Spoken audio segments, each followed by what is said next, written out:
Hainaba ama lei. Having a childlike sense of wonder promotes good health. Hairiba sentence asiki yamna deep oiba meaning ama lei. Thodong macha macha natraga aina tawjaba thabak macha macha singdagi excited oiba tarabadi masi brain gi damaktasu yamna fai. Khudam oina aikoina gari tongduna masum chatpa matamda nak yata leiriba chingpat turel upal wapal amasung fajaraba views kaya asibu yenglaga nungaijaba penjaba mayam maraktagi soidana yawbirangani. Adubu mioi kharanadi haigani asi yengaga uraga kaidawagi masina karibu hena kanaratana soidana khalambasu yawgani. Adubu siguma wakhalon macha macha singdagi nungai thokna leiba ngamba haibasisu punsida wakhal nungaina hingnabagi damakta yamna maru oiriba wot amani.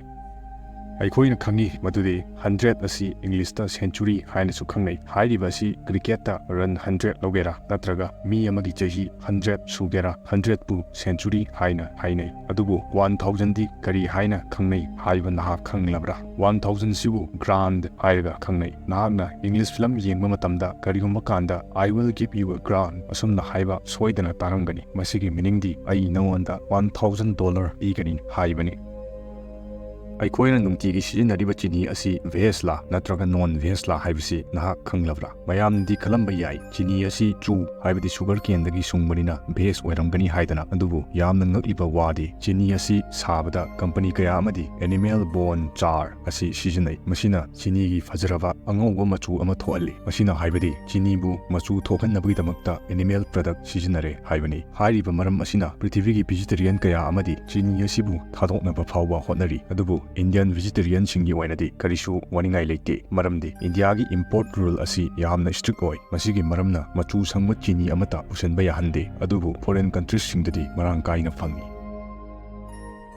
Scientists amasung akhang ahi kaya ki scientific research ama tawki. Research asigi yamnang angakpa conclusion ama tholaki. Conclusion adudi lack of education is as deadly as smoking haibasini. Haibasi adomsu soidana yaringamgani maramdi ngasigi competition na thallaba sangsar asida lairik laisugi mangal phanghudaba haibasi nisha chaba mi amana mapunsibu tapna manghanjabaga chap manai. Maramdi lairik yaudravadi high paying job phanglaroi. Sida natana punsigi maru oiba decision kaya lawbudasu innovative oiba idea singsu taba yai.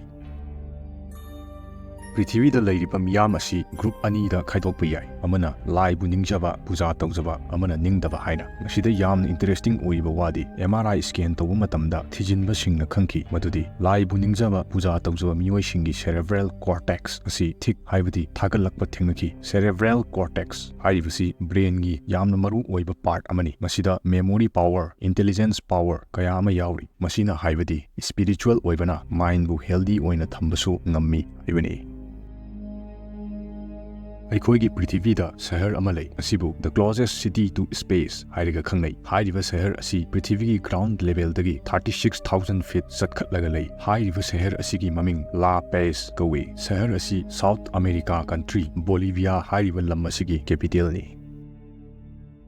Karigumba kanda mayamna su khalamba yai madudi mioi amabu hekta laina hatpa ngamma psychopath haina khangnariba mioi sing asi prithivida kayamuk yamna leibage haida. Masigi pokhumdi apunba population gi 1% ni. 1% hairiba sisu yam kraba masing ni. Total population 800 crore gi 1% haibasi 8 crore ni. Haibadi prithivigi chawrakna 8 crore psychopath lei haibani. Haiba asi supnatagi psychopath pura oiraba singduni. Adubu psycho tendencies leiba mioi singi masingdi 30% oiri. Tendencies haibadi khoirang khoisaunaba yamna sauganba kanagumbabu yamna nungsidaba phawba asina chingba tendencies sing asi 30% population da uwa phangi.